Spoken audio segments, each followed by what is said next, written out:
So today we have a Hot Wheels Group C Fantasy race day in a blue.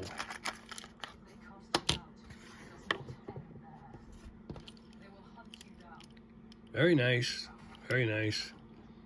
Something going on in the front there. What do you guys think of the different color and different design wheels? I don't know. I think sometimes it gets out of control. I think some of the things should just be all straight, whatever they want. But I don't know. Maybe I'm just bitching. So you got steel and plastic, or I'm sorry, plastic on steel. Very nice though. A little plain in certain places, but I like it, guys. Thanks for watching.